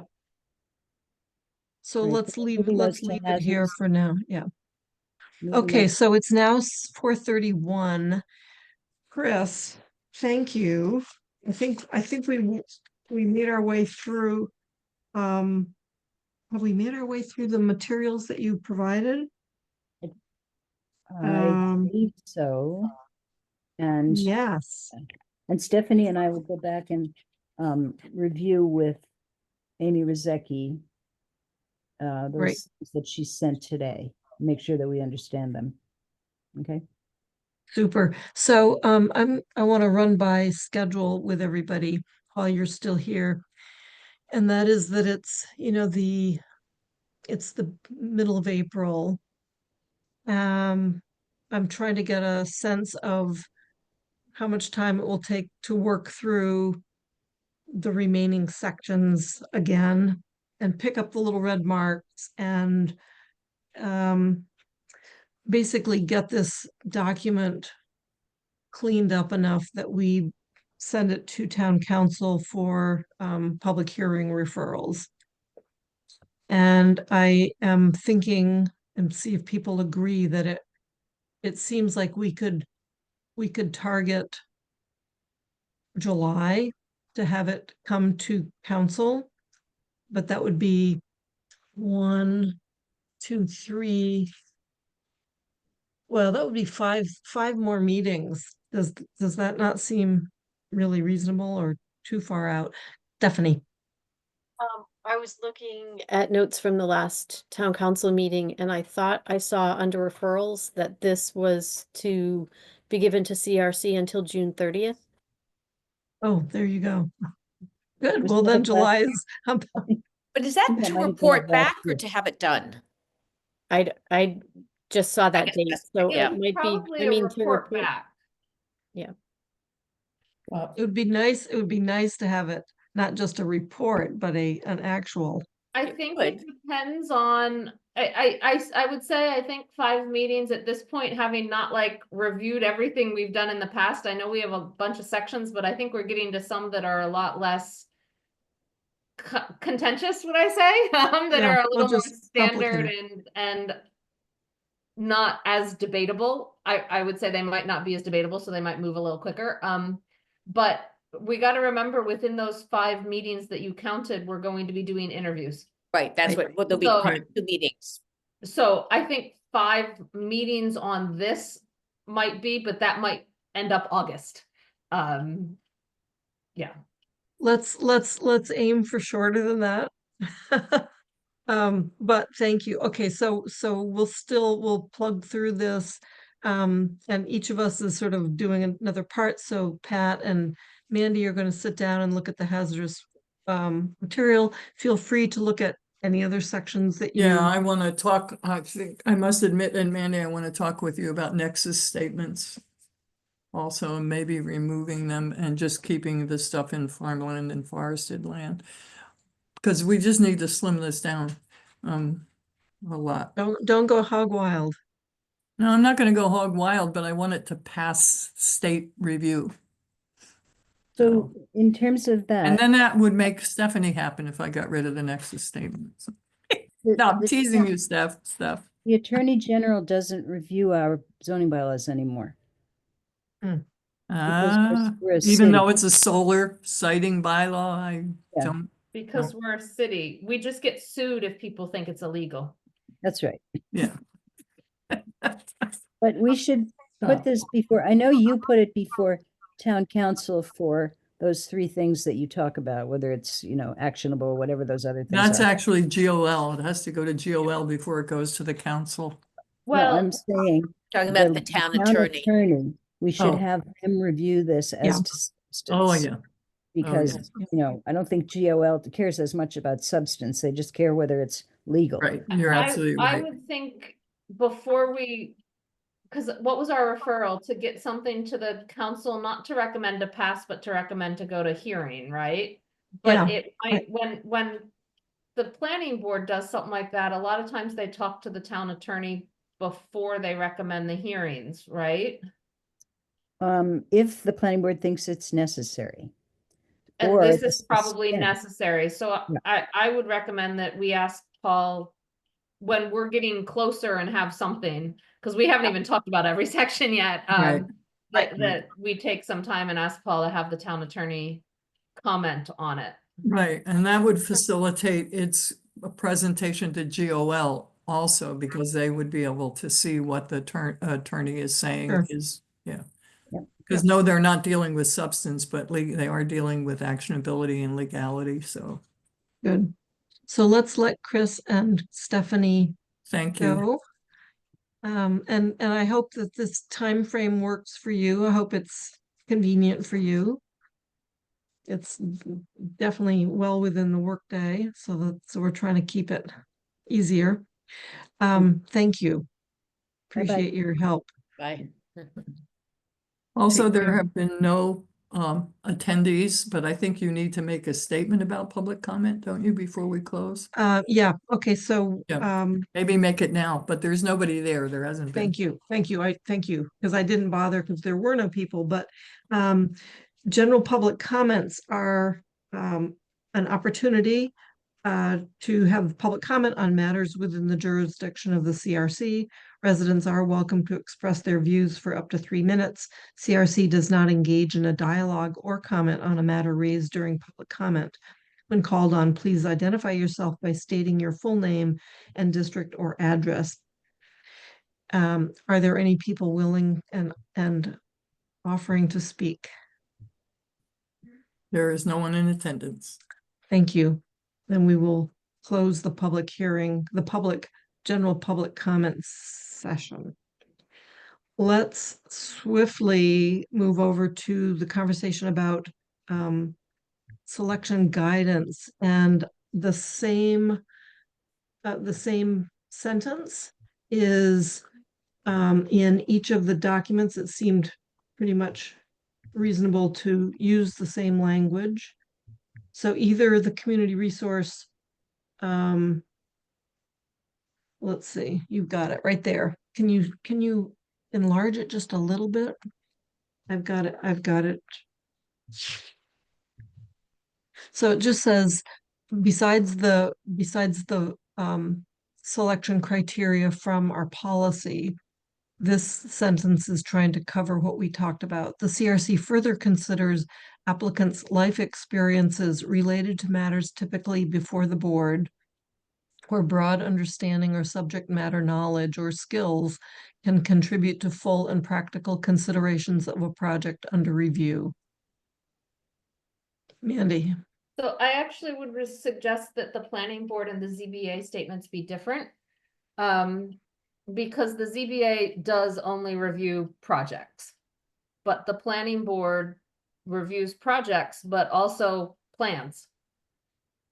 And talks about zoning bylaws as proposals, as amendments, as planning tools of master plan and all. And so for the planning board, I think it should reference not just considerations of a project under review, but considerations of a project under review or planning matters in general. Something Right. like that. Great. Great. I will change that. Do we have consensus that that would work? And just Yeah. for the planning board, the ZBA doesn't do that, so. Right. Right. So if these are updated to reflect what Mandy just said, are we in general concurrence that it works for us? Yes. Yes, thank you. Okay. Yes, and then Okay. we can go ahead when we're, confirming that those that have submitted CAVs within the past 2 years, and we're responding to those who have just submitted CAVs. I could send this to them before the next meeting, because it's approved. Should we vote? Sure. So I'll move to adopt the planning board selection guidance as amended on April 10th, 2025. Second, Okay. Let's take a vote. Jennifer, yes. Pat, Aye. Counselor Mandy, Aye. Pam, aye. And we are missing one, so it is 4 yes, 1 absent. Shall I make the Um, motion for the ZBA? Sure. I move to adopt the zoning board of appeals selection guidance as presented at the April 10th, 2025 meeting. Second, Let's take a vote. Counselor Mandy, Aye. Pat DeAngelis, Aye. Jennifer Taub, yes. Pam Rooney, yes. Great, okay. Thank you for that. That's very helpful. Jennifer, you have your hand up. Okay. I'll let you, you're probably Um, going to say what I was going to say about meeting, about So the. I have not received, I don't think, I should have double checked. I don't think I have received any input from other counselors for interview questions. That's actually slightly less critical at this juncture than the guidance. Pat, Yeah, I just want to bring up, I got an email from Jenny Galick about, and I think it went to Lynn and also Paul, about having resident members on these interview committees. And I'm really not in favor of that, but I feel like I should say something to the group about it. So it's out there. Jennifer, and then Mandy, Jennifer.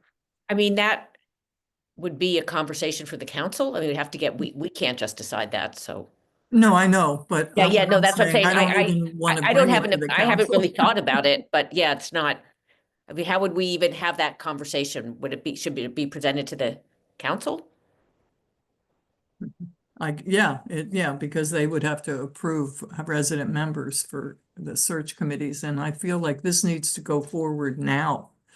And I'm also feeling like that just opens us up to more tension and disagreement in terms of the community itself, and it's just kind of exacerbating lines of division so I feel like we haven't, I just don't see it as being valuable. I really don't.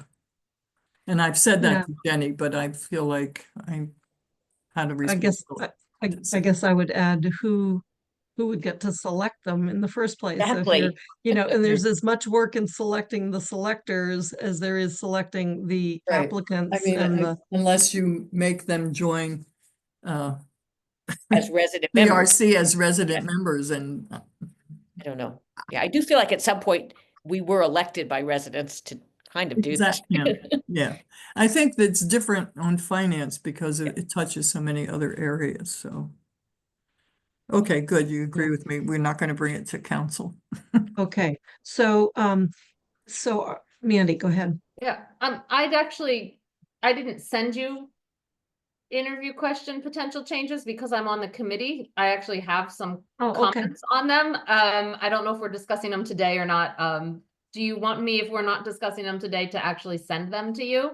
Or like I said, since I'm on the committee, I tend not to just send them in. I present them at the committee meeting. Yeah, yes. Let's just run through. I want to talk a little bit about next agenda previews. Other than that, there are no minutes. Jennifer, go ahead. Well, no, we can do the questions first. I just wanted to ask about, to give, you know, the applicants some advance so they can put it on their calendar. If we wanted to schedule the interviews, we have 2 meetings in May during our regular CRC meetings in May. We might have to change our meeting time if applicants are working during the day. 3 to 5 might not go well for interviews. So it was really challenging, you know, last time we did this, to find, you know, what, it was sometimes looking for 16, 15 people to find mutually convenient date. And I think we came back to at least having one of the interviews during our regularly scheduled time, because at least the 5 of us knew we could make it. Yeah, I think so. So maybe we can agree. I'd like to give the applicants as much advance notice as we can. Mhm. It took a long time to schedule it last time. Among the 4 of the 5 of us, I certainly would be very willing to use Thursday as a target, just because we've blocked out part of that already for our meetings. Pat, that affects your evening. Yeah, but it evening would be activities. worth it to make sure it was convenient for people to come to interviews, I think. I mean, I could offer this time and a later time. Yeah. Yeah. And so should we stick to our meeting days? As I remember last time we went to the same day of the week, but it wasn't when we usually meet. And I think Mandy, you had orchestra, you know, you had Right. you Yeah. had a commitment on the every other Thursday, whatever day we didn't Yeah. meet. Yeah, because I think I was doing the other committee that night. Right. No, Yeah, I'm just yeah. saying that we can't just, I feel like we can't just say Thursdays. It would have to be the Thursdays we usually meet because people have commitments on the other. Yeah, and I have a commitment after this, starting next week, but I'm willing to give it up to make these interviews happen in the evening, and that's not a problem for me. Okay. Oh, no, well, my problem was there's high school performances on some Tuesdays and Thursday Right, evenings. but when not the we- ones where we usually meet. You usually have that. Oh, but maybe there are. No, as you get closer to the end of the year, more Yeah. performances show up. Right. I see. Yeah. That's the thing. Right. We generally know when they are, but the closer you get towards the end of the school year, the more popular evening things at the school are. Yeah. That was the big problem. Oh, okay. Yeah, and I So will. if we, go ahead. I'm not going to be here on Thursday, the 24th, because I'll be traveling that day. So, Okay. so I will not make the meeting at 3 to 5. Okay. I'm not going to be here either. I was going to tune in from where I was, so maybe it's better if we don't do that date. Just we won't schedule. I think it's important we all be able to be. So if you can't be here, we won't schedule it that day. Well, that's our regular meeting though. I That's know. April. We're talking April, right? Yes. Okay, we're Oh, I'm sorry, talking we're talking interviews. May. We're talking about interviews in May potentially. Yeah, not There's the another next. person. Oh, Kathy, right. Well, yeah, so there could be a quorum though. So May No, I was 22nd actually thinking of the 2 May meetings. There's a May May. Oh, okay. 22nd in the evening is a problem because of a concert at the high school. Okay, well, Which- that's good to know. Which What time day? is, They're the 8th and the 22nd. right, but what time on the 27th do you have a conflict, Mandy? Because we won't schedule it then. 27th or 26th? 22nd. 22nd. The 22nd, the concert begins at 7 p.m. Okay, Okay. so if people could make it at our regular meeting time, that would work. Yeah, yeah. Yeah. Okay. I would also be willing to give up the other, or not give up, but utilize the other Thursdays for flexibility, should we need that, just. Right. Okay, so next meeting is the 24th. If there are some suggestions I mean, we've got 10 minutes. It was on the agenda. Let's talk about interview questions and then we have them. Mandy, do you have some suggestions? Yeah, so I just wanted to discuss, they're similar for each one, for both planning board and ZBA. I think the numbering might be different, but my concern, so I'll start with the planning board ones. I have not been, I guess, a fan of question number 5, the what's your opinion of waivers, exceptions, and special permits in the zoning bylaw? When should they be used and when they when should they not be used? I'm not sure we've been getting that it's a very effective question. So I would wanted to propose deleting it. I'm not against finding a different question, but that one to me has seemed not necessarily as one that gives us information that helps us make decisions. Number 1, it's fine. I wanted to change it to what experience, knowledge, or expertise might you bring to the planning board that can make it successful? And then probably, instead of what might you bring, which Yeah. is way open-ended, more of like, we're aiming for an experience, knowledges, expertise, like things, not just, just doing it that way. Like I said, these are somewhat minor. And then I actually wanted to add a question that was, it's not really a question, it's a statement, asking the candidates to explain their understanding of the planning board's role. We have that question kind of in the ZBA, but I think with the ZBA, we might have it as like, what's the difference between the planning board and the ZBA? But we don't really care if they know the difference between the two bodies. We want them to know what they think that particular body's role is. Yeah. Maybe that's the first question. And then what might you bring to this body?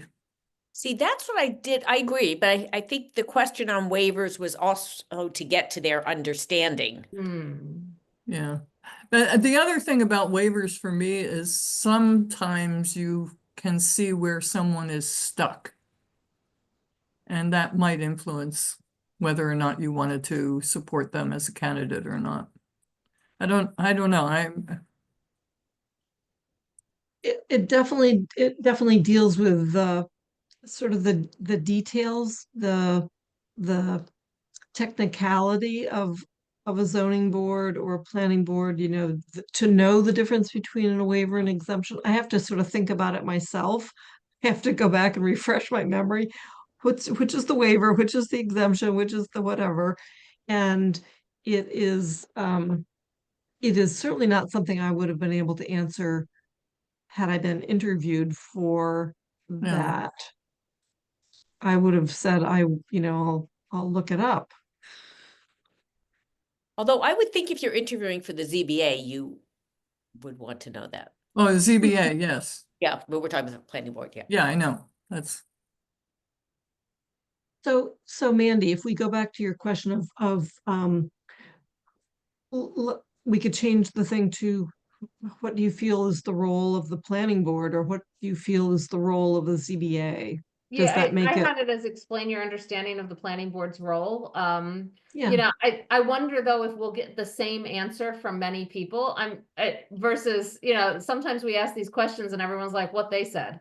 And that Yeah, I doesn't know. That's necessarily help us. And problematic. maybe this is a question that would elicit one person's answer and everyone else being, I agree with them. You're the And then first like, person, yeah. yeah. So maybe it's not a great question.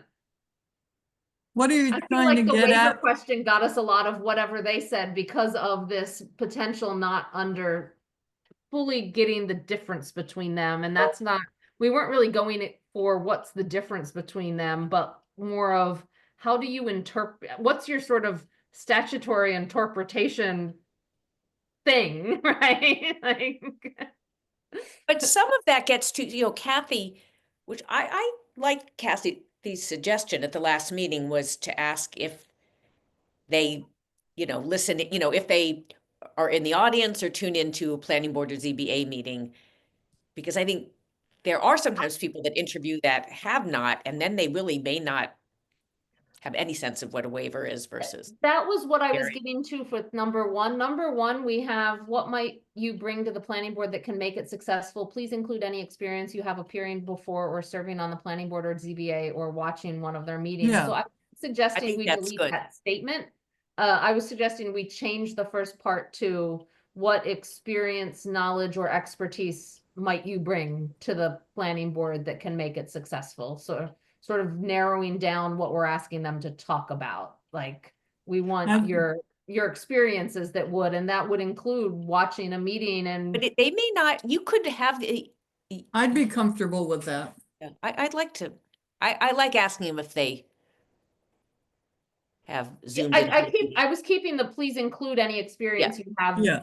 Including watching you the could- meeting. I'm not asking to delete that part. I was asking to okay. revise the first Okay. part. Okay, that's good. Yeah.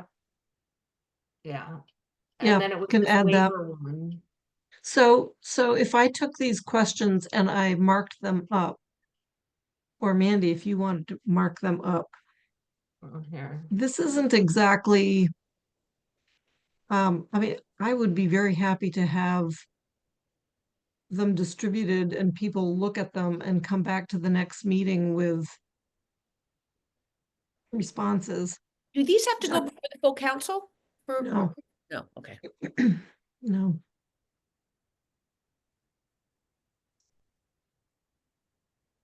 And the question number one, what might you bring? I think was So that was my Mhm. suggested change Yep. on Yeah. number one. yep, that's great. I love it. Any objections? Okay, I see no yeses. And then I suggested, I would like to get rid of number 5, and then I would add, although I'm not sure. I had a suggestion to add, instead of this waiver one, explain your understanding of the planning board's role, but I'm not sure it will actually elicit anything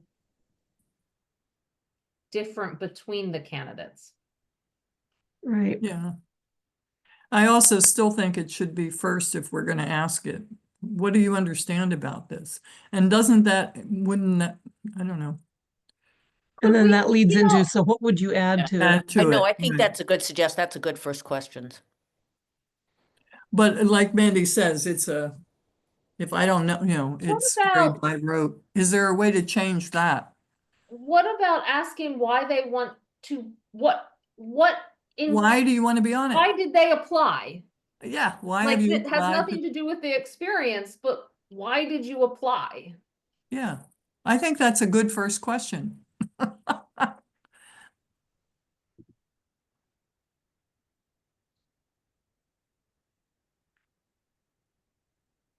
Or why are you applying? Or what led you to? What prompted you? What's prompted you to apply? Yeah, to what the prompted you planning to apply? board? Yes. That sounds- Why questions aren't good.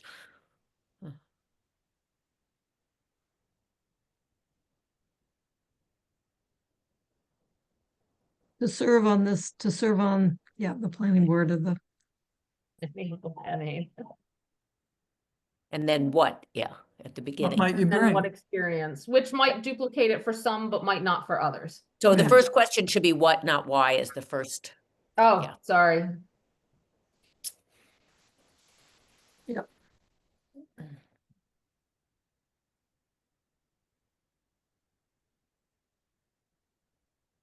so the second part of number 2, please include any experience you've had appearing before or serving on the planning board or watching one of their meetings. That actually fits. We're hoping that maybe they would say that as part of number 1. Well, I listened in and I without leading the horse to water. I don't mind leaving it here though. Say that, Well, go ahead, Pat. no, I tuned out a little bit, so could you repeat yourself? I'm sorry, Pam. I wasn't sure if that second part of number 2, please, any experience appearing before or watching their meetings. I would hope people would bring that forward on their own without prompting them. And I'm not sure. I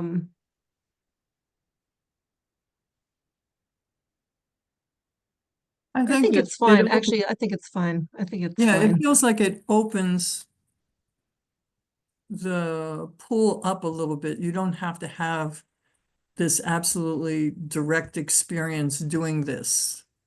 Um, Yep. Yeah, I think we did it mainly for the people who have just watched meetings and Yeah, wanted to but who say, are very that's interested. okay. Yeah. Right. They haven't served necessarily. Those were sort of they were my only my Yep. only comments for the planning board questions. I think those are great. Yeah. Do you want to see if they apply to the ZBA ones?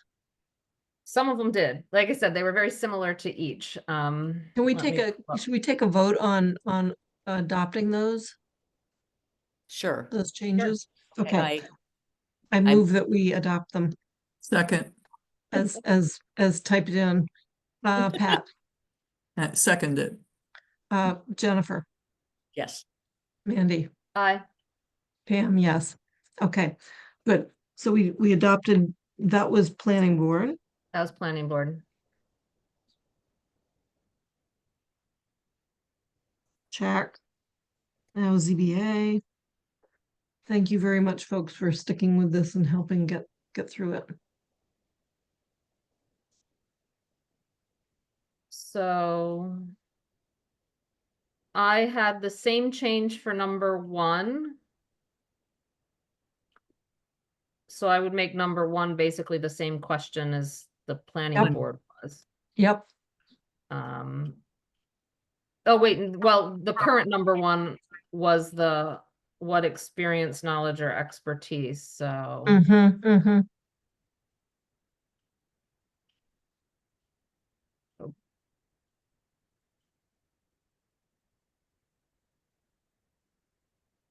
So that one. Yep. And I kind of like the one we just added about what prompted you to apply. Yeah, Yeah. That's good. that was isn't that the new first one? Yeah. Yep. Great. Let me look up what else I had.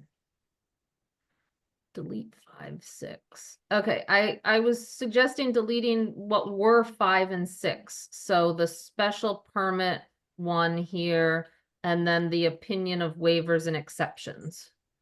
So I wanted to talk about deleting both of those.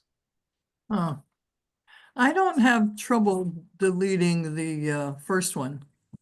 But there's something about waivers and exceptions and dimensional special permits. I've watched ZBA meetings where where nothing was allowed and other ones where a great deal was. This feels like the body that's going to be dealing, setting limits, setting guidelines. And so I feel like it's a little bit more important. So you're saying keep the new number 7 and delete the new number 6? Yeah, I think so. Jennifer. I'm not sure. I agree with Pat about leaving the new number 7. That's really what this body's kind of all about. So you should have, well, hopefully if you're applying, you've thought about it. So I'm just going to make a comment, and that is that the number 5 that got struck, that one item has been the differential factor that most of us have used in selecting one candidate or another. I think it should be in there. Well, it was, I mean, it was like the deciding factor. Does it make sense to eliminate it? I'm comfortable, eliminating it because, but I think it's appropriate but it's always used against somebody we But- don't want. So Well, my, against, it's also then used to support someone. So that's not fair to just say it's Yeah, used that- against, because you might use it against, I might use it for. Yep, my yep. thoughts were in suggesting this were along those lines of it's been a controversial question, but we've also had people claim we've taken their answers the wrong way. You know, and I think it's a question that we have used responses to, so in that sense, it's been useful, yet at the same time, we've been questioned on whether using those responses is even appropriate, whether we've used them one way or the other, right? Mm. That even if, should we even be asking this question, even though in some sense it has been found to be interesting to get some answers. And then Yeah. I thought about, as we ask it longer and longer, and that sort of controversy comes up as we deal with these, that I'm almost feeling that we're starting to get more pat answers with it instead of No pun intended. no pun intended, instead of sort of, I don't want to say honest answers, but we're starting to get similar answers now that are really carefully worded. Yeah, Um, let's chuck it. And that's one of the reasons I was thinking it might be time to delete it. I'm okay deleting it. Yeah. Okay, Because actually, you're not supposed to even be putting one interest over the other, but looking at the whole. Yeah.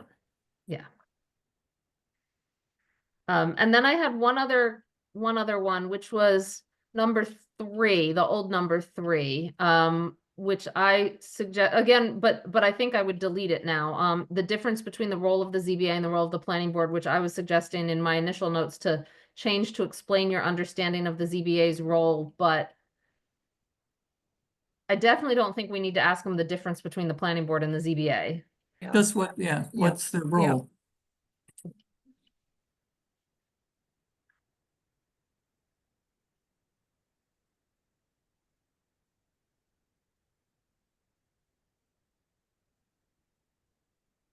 Yeah, good. Did that come before what's now number 2? What prompted you to apply? What's your understanding of it? And then what experience do you bring? I agree. That should go before an experience you've had collaborating with a group. I mean, it seems to flow I more think logically. Pat wanted it number 2, not number 3. Yeah, So So, Pat wanted it here. right, what I'm saying is the number experience you've had collaborating should come after those first 3 questions. yeah. Okay. Yeah,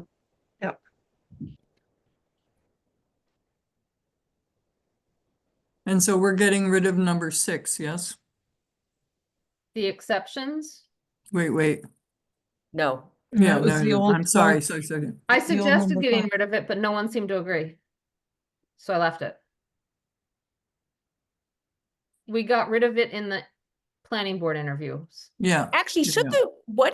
should it be opinion or what is your understanding of?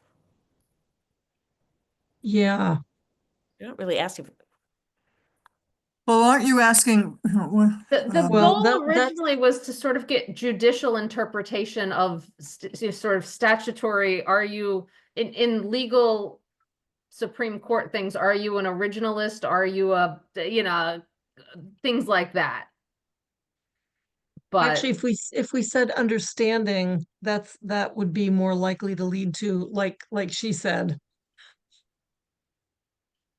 It's like, yeah, that's exactly what I was thinking. yeah, I think it would. Yeah, So I'm comfortable with that. opinion, at least it's their own opinion.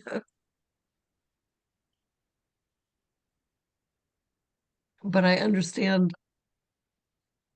You're leaving in an opinion, or we're still I debating? Yeah. thought what Pam was saying was if we put it as understanding, one person will answer it and the rest will say, I Oh, agree. yeah. with I need. I mean, my thought with this, I mean, yeah, I guess if somebody would come out and say, my opinion of waivers is never give them, that would, but I don't think anyone's going to say that. is just, do they have a general, and this is what Understanding. the ZBA, Understanding yeah. of, yeah. And it will take some homework. I mean, now maybe this will force people to go, read the They do bylaws. see the questions before, so. Yep. Yep. And then the number 10 is a really good question because that helps us Oh, yeah. Yeah. recommendations. Yeah. Okay, anybody want to make a motion to adopt? I move that we adopt the ZBA question, applicant interview questions as amended. Great. Second, Let's take a vote. Jennifer, yes. Pat DeAngelis, Aye. Counselor Mandy Johanicky, Aye. Pam Rooney, Chair. Who put that in there? I did not label myself. Yeah, I just noticed that, It was just today. I've never seen it before. Okay. Angela good. might have done it. She's very formal. She always calls me Counselor Yeah, no, I DeAngelis. literally was looking at it going, I didn't put that there. My Okay, guess is so- Angela did. I think you're right. Thank you, everybody. There's Thank one you. other item, and that is simply next agenda preview. Solar bylaw, interview dates, and I think Jennifer will maybe come back by next meeting and hopefully have some feedback. Well, wait a minute. No, we didn't get Sorry. that far, yeah. Yeah. Reaching out to people who've submitted CAFs, saying, are you interested? And just simply giving them a preview of. Should I ask people, would you be available? I mean, so this is the question then, do we ask, let's say ZBA, would you be available on May 8th? That's the first meeting in May, and give a couple of times, or? It occurs to me that they also have to submit their statements of interest, at which point then they are really legitly in the Yeah. pool at that point. Maybe in the I think we set up the interview dates before we get the statement of interest. They can't interview until Right. they've submitted it, but we've got to give them more time to put it on their calendar. Mandy, you're muted for some reason. Sorry. We have to declare a pool sufficient before we can actually move to interviews and statement of interest. We right. can't solicit the statement of interests until the pool is declared sufficient. We give And people so, a date, so but we could potentially give them a date, but again, then the statement of interest has to be posted on a website at least 7 days before the interview date. But if we haven't declared the pool sufficient, we can't actually collect statements of interest. So there's like a lag in a lot of things according to the policy. So we can try to, I would recommend we try to set up, if we want to give people time, we aim for the June dates for the interviews, at least the early June dates, because we just have to appoint by June 30. right, that And would be we better almost for me. always have a really late June meeting because of budget. Yeah, So, so that would and be that would give us time to start talking about whether a pool is sufficient or not. Okay, that's good. So it's June 12th and June 26th. And I think, is there a meeting that last Monday? What is that last Monday? in I have June? one on the 30th. Yeah. Yeah. So as long as we're ready by the 30th, we could appoint for the next day at that. Wait, no. Oh, we do have a I have June 12th, June 26th. Oh, Yeah. a And council June- meeting on the 30th. Council, Got it. yeah. Yeah, council meeting on Okay, the 30th. Okay, so we have some time. That's good. Yeah, Yeah. so I would start pulling for those 2 June meetings, because then they're far enough out that people can probably get them on their calendar, or we'll know in advance if there's vacation issues or something. Yep. Oh, that's a relief to me because I was. Yeah, that's because that's really tight. And we need a pool. That's correct. So yes, that's an item. Discussion with planning staff on just items that are bubbling up within the planning department. That was mentioned the other day, and I think it would be good to just have that on the agenda to hear from them, including but not limited to. Oh, that's what that meant, but not limited to ADU zoning, BES, fraternity zoning, counselor-driven proposals, any other, what's out there, what's coming. So our next meeting is May 8 at 3 p.m. Is there any reason to prolong the We're agony? meeting before May 8th, aren't we? Yes, it's the 24th. Thank you. April 24.